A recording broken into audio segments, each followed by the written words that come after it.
আসসালামু আলাইকুম প্রিয় দর্শক, এই মুহূর্তে খুব গুরুত্বপূর্ণ একটা প্রশ্ন হচ্ছে বাংলাদেশের রাজনীতিতে আওয়ামী লীগ কি ফিরে আসছে কিনা, ফিরে আসলে কবে নাগাদ আসছে। এই সরকার, যে সরকার বর্তমানে নির্বাচিত হয়েছে, মানে বিএনপি সরকার, তাদের মনোভাব কি আওয়ামী লীগের প্রতি একটু নমনীয়? এই প্রসঙ্গগুলো কিন্তু এরই মধ্যে উচ্চারিত হতে শুরু করেছে। এবং আপনারা জানেন, আমি শুরু থেকেই বলে আসছিলাম যে আগে মানে পূর্ববর্তী অন্তর্বর্তীকালীন সরকার, তার যারা সহযোগী ছিলেন এনসিপি অথবা জামায়াতে ইসলামী, যাদেরকে আমরা বলি না কেন, তাদের মধ্যে একটা অ্যাটিটিউড ছিল যে আওয়ামী লীগ কোনো পলিটিক্যাল পার্টিই না। এবং এমনকি এই সরকারের উপদেষ্টা পরিষদের অনেকে, যেমন আমাদের অনেক বন্ধু বান্ধব, যেমন ধরেন আমি নাম ধরেই বলি, আমি তো খুব বেশি একটা আড়াই ধারে কথা বলতে পছন্দ করি না, যেমন ডক্টর জাহিদুর রহমান, আমাদেরই খুব ক্লোজ লোক, বন্ধু বান্ধব ছিলেন। আমরা বিভিন্ন সময় আমার সঙ্গে ওরা সাধারণত কখনো বিরোধ তৈরি হতো না, কারণ উনি খুব লজিক দিয়ে কথা বলেন। কিন্তু আওয়ামী লীগের প্রসঙ্গ এলে আমার কাছে যেন মনে হতো যে উনি ঠিক লজিকটাও মানতে চান না। একবার একটা অনুষ্ঠানে ওনার সঙ্গে আমার একটা বিরোধ তৈরি হয়ে গিয়েছিল। উনি বলার চেষ্টা করছিলেন যে আওয়ামী লীগ কোনো পলিটিক্যাল পার্টিই না, এর একটা মাফিয়া গোষ্ঠী। এটা ওনার বলার পিছনে ওনার হয়তো ইমোশনটা কাজ করেছে। আমি নিজে আওয়ামী লীগকে পছন্দ করি কি করি না সেটা অন্য প্রসঙ্গ। আওয়ামী লীগ যখন ক্ষমতায় ছিল, আওয়ামী লীগের বিরুদ্ধে আমি অনেক কথা বলেছি, আওয়ামী লীগের দুর্নীতির কথা বলেছি। কিন্তু তার মানে আওয়ামী লীগ একটা রাজনৈতিক দলই নয়, এমন চিন্তা কিন্তু আমি কখনো করি না। যেমন আমি বিএনপি সম্পর্কে অথবা জামাত সম্পর্কেও, যখন আওয়ামী লীগ যখন ক্ষমতা ছিল, তারা বিএনপি এবং জামাতকে নানাভাবে কোণঠাসা করার চেষ্টা করেছিল, আমি কিন্তু তার বিরোধিতা করেছি। আমার বক্তব্য ছিল যে একটা রাজনৈতিক দলকে মোকাবেলা করতে হবে রাজনীতি দিয়ে, বল প্রয়োগের মাধ্যমে নয়। রাজনৈতিক দলকে যদি আপনি অপ্রাসঙ্গিক করতে চান, সেটা জনগণ করবে, আপনি গায়ের জোরে করতে পারবেন না। আমি সবসময় কথাটা বলে এসেছিলাম। যে কারণে আওয়ামী লীগ সম্পর্কে আমার সবসময় বক্তব্য ছিল যে আওয়ামী লীগ একটা বড় রাজনৈতিক দল। এদেশে একদম প্রত্যন্ত অঞ্চলে সাধারণ মানুষের মধ্যে এই দলের প্রতি এক ধরনের ফিলিংস কাজ করে। মানে আওয়ামী লীগের মতো এত সংগঠিত দল বাংলাদেশে দ্বিতীয়টা নেই। এটা হলো বাস্তবতা। আওয়ামী লীগের যারা নেতৃত্বে থাকেন, যারা নেতৃত্বে ছিলেন, তাদের কর্মকাণ্ডের কারণে এই দল নিজেও ক্ষতিগ্রস্ত হয়েছে, দেশটাও ক্ষতিগ্রস্ত হয়েছে। এই দুটো বক্তব্যকে আমি মানতে রাজি আছি। যার ফলস্বরূপ আওয়ামী লীগকে আজকে বিপদে পড়তে হয়েছে। সেই জন্য আমি দায়ী করবো কাউকে? আওয়ামী লীগের নেতৃত্বকে। কিন্তু দল ইটসেলফ আওয়ামী লীগকে দায়ী করার কোনো সুযোগ আছে বলে আমি মনে করি না। আমি নানা রকম উদাহরণ দিয়ে নানাভাবে এটা অনেকদিন ধরে বলে আসছি। যখন বলাটা খুব মানে একটু বিপজ্জনক ছিল, তখন আমি কিন্তু বলেছি যে আওয়ামী লীগকে আপনি চট করে উপরে ফেলে দিবেন, সেটা আপনি পারবেন না। আওয়ামী লীগ পাট গাছ না যে উপরে ফেলে দিলেন, আওয়ামী লীগ বট গাছ, এর শেকড় অনেক গভীরে। সেটা কিন্তু আমরা দেখছি। গত 18 মাস আওয়ামী লীগের উপরে যে স্টিম রোলার চলেছে, তার বিপরীতে এখন আমরা কি দেখছি? সারা দেশে বিভিন্ন জায়গায় আওয়ামী লীগের লোকজন কিন্তু আস্তে আস্তে সংগঠিত হচ্ছে। আওয়ামী লীগের অনেক অফিস খুলছে, এবং আমরা এটাও দেখেছি যে বিএনপির নেতৃবৃন্দের উপস্থিতিতেই আওয়ামী লীগ অফিসের তালা খুলে দেওয়া হচ্ছে। এটা কি প্রমাণ করে যে আওয়ামী লীগের প্রতি বর্তমান সরকার এবং সরকারি দল তাদের একটা নমনীয় মনোভাব পোষণ করেন? এবং এটা করার সময় একটা সম্ভাবনা কিন্তু আছে। এই কারণে বিএনপি দেখেছে যে তার এতদিনের মিত্র, তার দীর্ঘদিনের মিত্র জামাতে ইসলামের ভয়ঙ্কর চেহারাটা, এটা বিএনপি কিন্তু এর মধ্যে দেখে ফেলেছে। বিএনপি বুঝেছে যে সুযোগ পেলে জামাতে ইসলাম কি করতে পারে। এবং এই জামাত যে প্রায় 30%-এরও বেশি ভোট পেয়েছে, বিএনপি নেতৃত্বের একটা অংশ মনে করে যে এটা আসলে আওয়ামী লীগের ভোট। এবং যদি তারা আওয়ামী লীগকে দীর্ঘদিন মানে দাবিয়ে বেড়ায়, যদি আওয়ামী লীগকে মাঠে নামতে না দেয়, তাহলে হয়তো এই ভোটগুলি কিন্তু জামাতের সঙ্গে যে যুক্ত হবে, যে শক্তিটা জামাতেরও শক্তি হয়ে দাঁড়াবে, এবং সেটা বিএনপির জন্য আরো ভয়াবহ পরিণতি নিয়ে আসতে পারে। আমার ধারণা বিএনপি এই ধরনের চিন্তা থেকেই আওয়ামী লীগকে ধীরে ধীরে রাজনীতিতে মাঠ ছেড়ে দেওয়ার কথা ভাববে। এবং যদি সেটা ভাবে, তাহলে কি দাঁড়াবে?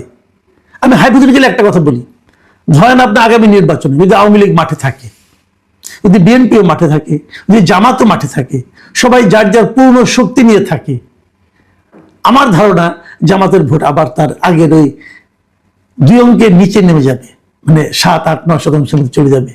যেটা এবার 30-31 পেয়েছিল, এটা আসলে সে পাবে না। ভোট বিএনপির কমবে, তবে ওই ভোটটা তখন আওয়ামী লীগের ভোট আওয়ামী লীগের কাছে চলে যাবে। এটা আমার ধারণা, ভুলও হতে পারে, আপনারা মিলিয়ে নেবেন, ভুলও হতে পারে, কিন্তু এটাই বাস্তবতা। জামাতের যে চেহারাটা এখন আপনারা দেখছেন, যে যুদ্ধদেহী চেহারা দেখছেন, এটা কেবল দেখা সম্ভব হচ্ছে যে মাঠে সক্রিয়ভাবে আওয়ামী লীগের অনুপস্থিতির কারণে। কিন্তু তাহলে আওয়ামী লীগের উপর থেকে যে নিষেধাজ্ঞা যেটা আছে, সেই নিষেধাজ্ঞাটা কি বিএনপি খুব শীঘ্রই তুলে নেবে? আমার মনে হয় সেটাও নেবে না। আপনার আবার আরেকটা কথা আমি বলি, আসলে আপনারা নিশ্চয় মনে করতে পারেন আওয়ামী লীগকে নিষেধাজ্ঞা কিন্তু দেওয়া হয়েছে, আওয়ামী লীগ দলের উপরে কিন্তু কোনো নিষেধাজ্ঞা নাই, মাথায় রাখবেন। 2025 সালের মে মাসে 12ই মে যে প্রজ্ঞাপনের মাধ্যমে, মানে যে নির্বাহী আদেশের মাধ্যমে আওয়ামী লীগের রাজনৈতিক কর্মকাণ্ডের উপর নিষেধাজ্ঞা দেওয়া হয়েছে, সেখানে কিন্তু আওয়ামী লীগ দলের উপর কোনো নিষেধাজ্ঞা দেওয়া হয় নাই। এবং আমি আপনাদেরকে পড়ে শোনাই এই আওয়ামী লীগের উপর নিষেধাজ্ঞাটার ভাষাটা কি ছিল। আমি সরকারের সেই প্রজ্ঞাপনটা আপনাদের পড়ে শোনাই। সেই প্রজ্ঞাপনে বলা হয়েছিল আওয়ামী লীগ কি কি করেছে না করেছে ডিটেল বলার পর বলা হয়েছে, অতএব আওয়ামী লীগ এর সকল অঙ্গ সংগঠন, সহযোগী সংগঠন, ভাতৃপ্রতিম সংগঠনের নেতা কর্মীর বিরুদ্ধে আন্তর্জাতিক অপরাধ ট্রাইব্যুনালে বিচার কার্য সম্পন্ন না হওয়া পর্যন্ত, বিচার কার্যটা সম্পন্ন হতে হবে। এখন কিন্তু বিচার কার্য তেমন ভাবে শুরুই হয় নাই, কবে শুরু হবে কবে সম্পন্ন হবে এটা জন্য ওয়েট করতে হবে। আচ্ছা, সম্পন্ন না হওয়া পর্যন্ত কি হবে? বাংলাদেশ আওয়ামী লীগ এবং এর সকল অঙ্গ সংগঠন, সহযোগী সংগঠন যে কোনো ধরনের প্রকাশনা, গণমাধ্যম, অনলাইন ও সামাজিক যোগাযোগ মাধ্যমে যে কোনো ধরনের প্রচারণা, মিছিল, সভা সমাবেশ, সম্মেলন আয়োজন সহ যাবতীয় কর্মকাণ্ড নিষিদ্ধ ঘোষণা করা হলো। মানে তারা এই কর্মকাণ্ডগুলো করতে পারবে না। তাহলে কি করতে পারবে না? কোনো ধরনের প্রচারণা চালাতে পারবে না, মিছিল করতে পারবে না, সভা সমাবেশ করতে পারবে না এবং সম্মেলন করতে পারবে না, যাবতীয় কর্মকাণ্ড নিষিদ্ধ। তো এর মধ্যে কিন্তু ওর কার্যালয় বন্ধ থাকবে কি থাকবে না এটা কিন্তু নাই। কার্যালয়টা খোলা থাকতেই পারে। কার্যালয় খোলা থাকা মানেই তো এই নয় যে সেখান থেকে প্রকাশনা হচ্ছে, গণমাধ্যমে কোনো ধরনের অনলাইনে সামাজিক যোগাযোগ মাধ্যমে কোনো ধরনের প্রচারণা চলছে, মিছিল সভা হচ্ছে, তা তো না। কার্যালয় খোলা থাকতে পারে। কাজে আমি মনে করি আইনের এই যে নির্দেশনা, এর মধ্যেই কার্যালয় খুলে রাখার একটা সুযোগ কিন্তু রয়ে গেছে। যদি সেটা হয়, এবং আমার ধারণা সেটা এখন হতে থাকবে আস্তে আস্তে, এবং আমার এটাও ধারণা আওয়ামী লীগ যদি সেন্সিবল হয় তারা তাড়াহুড়া করবে না। কারণ তাড়াহুড়া করলে পরে বিএনপি একটা চাপের মুখে পড়তে পারে, বিএনপি, জামাত অথবা এনসিপি চাপের মুখে পড়তে পারে। কাজে তাড়াহুড়া করার মানে হলো বিএনপিকে বিব্রতকর অবস্থায় ফেলে দেওয়া। আওয়ামী লীগের সম্ভবত সেই পথে যাচ্ছে, যতটুকু আমি বিভিন্ন পত্র পত্রিকা পড়ে জানলাম। আওয়ামী লীগের যারা হাই কমান্ড আছে তারা হয়তো সেভাবেই অগ্রসর হচ্ছে। তারা হয়তো ধীরে ধীরে আওয়ামী লীগকে মানুষের মধ্যে আস্তে আস্তে একটা গ্রহণযোগ্য অবস্থানে নিয়ে যাবে। আমি সবসময় একটা কথা বলি, এই যে আওয়ামী লীগের ফিরে আসা, এটা যে এত দ্রুত আসবে এটা আমি নিজেও ভাবিনি। কিন্তু এটা কিভাবে সম্ভব হলো? আমার বিবেচনায় এটা সম্ভব হয়েছে ডক্টর ইউনূসের কারণে। ডক্টর ইউনূস গত 18 মাসে আওয়ামী লীগকে নিয়ে যে সমস্ত বাড়াবাড়িপূর্ণ কাজ করেছে, বাড়াবাড়ি করেছে, আমি বলবো অনেকগুলো বাড়াবাড়ি করেছে। পাশাপাশি তারা সরকারের চালানোতে একটা ব্যর্থতা পরিচয় দিয়েছে। তারা যত ব্যর্থতা পরিচয় দিয়েছে তত বেশি সংখ্যক মানুষ, তত বেশিবার মানুষ তার নিকট অতীতের সরকারের সঙ্গে ইউনূস সরকারের তুলনা করেছে, এবং তুলনা করে তারা ইউনূস সরকারের পক্ষে যাওয়ার মতো কোনো শব্দ, কোনো কারণ, কোনো লজিক খুঁজে পায়নি। এবং ইউনূস সরকারের প্রত্যেকটা ব্যর্থতা আওয়ামী লীগেরকে আবার রাজনীতিতে ফিরে আসা বাস্তবতা তৈরি করে দিয়ে গেছে। এটাই মূলত কারণ। এখন যদি আগামীতে বিএনপি সরকারের দেশ পরিচালনা এবং তার বিপরীতে জামাত এবং এনসিপির বাড়াবাড়ি যদি বাড়তে থাকে, তাহলে আমার ধারণা আওয়ামী লীগের প্রত্যাবর্তন আরো ত্বরান্বিত হবে। তবে সবকিছু নির্ভর করবে আওয়ামী লীগের ধীর স্থির সিদ্ধান্ত গ্রহণ এবং সেই সঙ্গে বিএনপির পক্ষ থেকে বিএনপির মানে সহনশীলতা অথবা বিএনপির যে নমনীয় ভাব, তার উপর।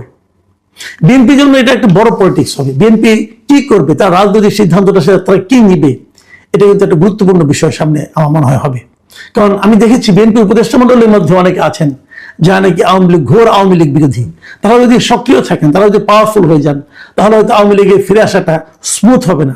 কিন্তু আওয়ামী লীগের ফিরে আসা যত কম স্মুথ হবে, যত বেশি বিরোধপূর্ণ হবে, তত কিন্তু রাজনৈতিকভাবে ক্ষতিগ্রস্ত বিএনপি হবে। এটা আমার ধারণা।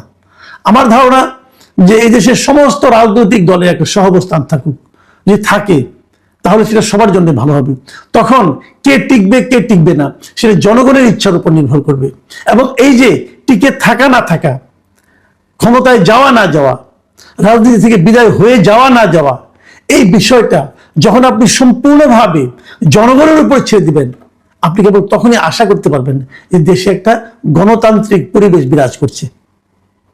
আমরা দেশে একটা গণতান্ত্রিক পরিবেশ চাই। আমরা চাই জনগণ সিদ্ধান্ত নিক কে থাকবে কে থাকবে না, রাজনীতির মাঠে কে বিরোধী দল হিসেবে থাকবে, কে সরকারি দল হিসেবে থাকবে, অথবা কে হারিয়ে যাবে নিশ্চিহ্ন হবে, তার দায়িত্ব জনগণের উপর ছেড়ে দিন। জোর করে, অধ্যাদেশ জারি করে অথবা নির্বাহী আদেশ দিয়ে যদি কিছু করতে চান, সেটা সবসময় বুমেরাং হয়ে আপনার উপর ফিরে আসবে। প্রিয় দর্শক, এখন এ পর্যন্তই। আল্লাহ হাফিজ।